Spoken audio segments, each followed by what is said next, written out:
मित्रों, भगवान श्री काल भैरव भगवान शिव के ही प्रतिरूप हैं। शिव का विनाशकारी और भयानक रूप है, परंतु वे बुरे कर्म करने वालों को ही नष्ट करते हैं। सज्जनों को उनसे डरने की कोई आवश्यकता नहीं है। भैरव का अर्थ है भय का नाश करने वाला। जब मनुष्य का जीवन किसी अन्य माध्यम से सुखी नहीं होता है तो भैरव को प्रसन्न करने से चमत्कारी लाभ मिलने लगते हैं। लेकिन क्या आपने ध्यान से देखा है कि एक काला कुत्ता हमेशा उनके साथ में रहता है? इसका कारण क्या है? हमारे धर्म शास्त्रों के अनुसार सभी देवताओं की अपनी अपनी सवारी है, जिसकी अपनी विशेषता है, जिसे उनका वाहन कहा जाता है। और हमारे ग्रंथों के अनुसार भैरव का वाहन कुत्ता ही है। भैरव को कभी भी वाहन पर बैठे हुए नहीं देखा जाता, लेकिन एक काला कुत्ता हमेशा उनके साथ रहता है। इसके पीछे क्या कारण है? मित्रों, अगर एक गली के कुत्ते की बात की जाए तो उसके अंदर कई तरह की अदृश्य शक्तियां मौजूद होती हैं। इसे यह शक्तियां ईश्वर से ही मिली हैं और इन्हीं शक्तियों के कारण यह काल भैरव का वाहन है। अगर इसकी शक्तियों को देखना चाहे तो हम सभी इसे बड़ी ही आसानी से समझ सकते हैं। अगर 10 लोगों को एक लाइन में खड़ा कर दिया जाए और उनके सामने एक कुत्ते को लाया जाए, यह कुत्ता कोई पालतू नहीं हो, ना ही प्रशिक्षित, बल्कि गली में रहने वाला साधारण सा दिखने वाला कुत्ता हो। जब इसे लाया जाएगा तो ये सभी के पास नहीं जाएगा, बल्कि 10 में से मात्र 3 या 4 के पास ही जाएगा, बाकियों के पास नहीं जाएगा। इन सभी को देखकर या तो भौंकेगा या गुर्राएगा या खुद डर के उनके पास नहीं जाएगा। ऐसा क्यों? मित्रों, क्योंकि कुत्ता अपनी ईश्वरीय शक्ति के कारण बहुत सी चीजों को फील कर पाता है, जिसमें इंसान के शरीर में मौजूद उसके अच्छे या बुरे कर्म भी शामिल होते हैं। कुत्ते में इंसानों से ज्यादा सेंसिटिविटी अर्थात संवेदनशीलता मौजूद होती है। इसी वजह से ये रात को रोते भी हैं, क्योंकि वे फील कर पाते हैं अपने आसपास मौजूद चीजों को, नकारात्मक ऊर्जा को या फिर किसी आत्मा को। मान्यताओं के अनुसार रात के समय घर के बाहर या घर के आसपास कुत्ता का रोना किसी अनहोनी का संकेत होता है, क्योंकि इन्हें इसका पहले से ही आभास हो जाता है। जिस व्यक्ति के घर के बाहर कुत्ता रोता है, उसके घर में अप्रिय समाचार सुनने को मिल सकते हैं। यह जरूरी नहीं है। आपके जो कर्म है, आपका आकाश, जिसे आज हम वाइब्स अर्थात अनुभूति कहते हैं, जिसे हमारे वेदों में आकाश कहा जाता है, वह हमारे शरीर से 2 से 3 सेंटीमीटर बाहर होता है और पूरे शरीर को कवर करता है। तो अगर हमारे कर्म बुरे होंगे तो हमारा जो आकाशिक क्षेत्र है वह अच्छा नहीं बन पाएगा। इससे कुत्ते को आभास हो जाता है और वह हमारे पास नहीं आता है। श्री कृष्ण जी ने भी गीता में कहा है, मित्रों, कर्मों को ही सबसे उत्तम बताया है, क्योंकि कर्म ही हमारे भाग्य का निर्माण करते हैं। अगर हम अच्छे कर्म करेंगे तो हमारे साथ अच्छा ही होगा, और अगर हम बुरे कर्म करेंगे तो हमारे साथ बुरा ही होगा।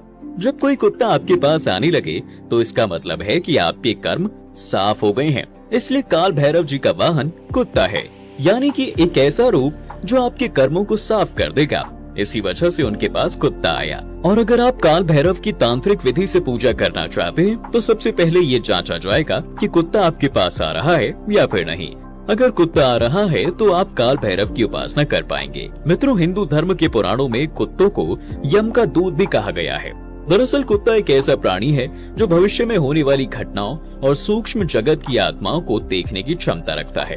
एक कुत्ता कई किलोमीटर दूर तक की गंध सूंघ सकता है। हिंदू धर्म में कुत्ते को एक रहस्यमय प्राणी माना गया है, लेकिन इसे खाना खिलाने से सभी तरह की परेशानियों से बचा जा सकता है।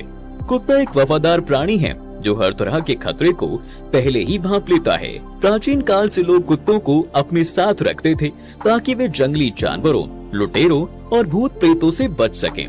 बंजारा जाति और आदिवासी लोग कुत्ते पालते थे ताकि वे किसी भी तरह के खतरे से पहले ही सतर्क हो जाएं। मित्रों, भारत में जंगलों में रहने वाले साधु संत भी कुत्ता पालते थे ताकि कुत्ता उन्हें खतरे के प्रति सचेत कर सके। आजकल लोग घर में कुत्ता इसलिए पालते हैं ताकि वह उनके घर को चारों ओर से बचा सके। मित्रों, कहा जाता है कि यदि काल भैरव को प्रसन्न करना है तो कुत्ते को भोजन खिलाना जरूर चाहिए। हर देवता का अपना एक वाहन है जिसके साथ उनका अपना संतुलन बना रहे। जैसे कुत्ता एक ऐसा प्राणी है जो दुश्मनों से कभी नहीं डरता, चाहे दुश्मन कितना शक्तिशाली क्यों ना हो। रात का अंधेरा हो या फिर दिन का उजाला, वह किसी को अपनी सीमा में घुसने नहीं देता। कोई भी शत्रु जितना अधिक बल प्रयोग करेगा, वह उतना ही अधिक भयंकर रूप से उसका सामना करने के लिए तैयार रहता है। कुत्ता अपने दुश्मन को कभी नहीं भूलता है। अपने मालिक के प्रति पूरी तरह से वफादार कुत्ता हर समय सतर्क रहता है। यहाँ तक कि सोते समय भी यह अपने आसपास होने वाली हर आवाज पर नजर रखता है। जरा सा भय होने पर वह तुरंत सतर्क हो जाता है। इन्हीं गुणों के कारण काल भैरव ने अपना वाहन काले कुत्ते को चुना है। काला रंग शक्ति और परिपक्वता का प्रतीक है। रंगों में काला रंग सबसे अलग पहचान रखता है। यह सभी रंगों को अपने नीचे दबा लेता है। काले रंग के प्राणी का दिल बहुत मजबूत होता है। यदि आप काल भैरव की पूजा करने के साथ साथ काले कुत्ते को दूध के साथ जलेबी, इमरती या मालपुआ खिलाते हैं तो भैरव बहुत प्रसन्न हो जाते हैं। वैसे ये प्रथा सदियों से चली आ रही है। जब विशेष अवसरों पर पहला भोजन गाय, कुत्ते और कौवे को निकाला जाता है। शनिवार के दिन काले कुत्ते को मनपसंद भोजन खिलाने से केवल भैरव ही नहीं बल्कि शनि, राहु और केतु भी प्रसन्न होते हैं। भगवान श्री काल भैरव भगवान शिव के प्रतिरूप हैं। वह शिव का संहारक और भयानक रूप है। भैरव का अर्थ ही भयानक होता है, परंतु वे बुरे कर्म करने वालों को ही नष्ट करते हैं। सज्जनों को उनसे डरने की कोई आवश्यकता नहीं है। श्री काल भैरव जी महादेव यानी शिव जी से प्रकट होते हैं। उनके आदेश के अनुसार संहार करते हैं और वापस उन्हीं में विलीन हो जाते हैं, क्योंकि वे शिव के ही प्रतिरूप हैं। शिव जी का अभिन्न रूप है। जहाँ भी शक्तिपीठ है वहाँ काल भैरव जी सुरक्षा के लिए उपस्थित रहते हैं। शक्तिपीठ का अर्थ है जिन स्थानों पर माता सती के शरीर के अंग गिरे वे स्थान शक्तिपीठ कहलाए, क्योंकि माँ सती अर्थात पार्वती स्वयं आदि शक्ति हैं। मित्रों, ऐसे में कोई दुष्ट व्यक्ति शक्तिपीठों के साथ छेड़छाड़ ना कर दे, इसलिए शिव जी ने हर शक्तिपीठ की रक्षा के लिए एक काल भैरव को रखा हुआ है। महादेव ज्योतिर्लिंगों में विराजमान हैं, वे महाराज हैं और काल भैरव कोतवाल हैं।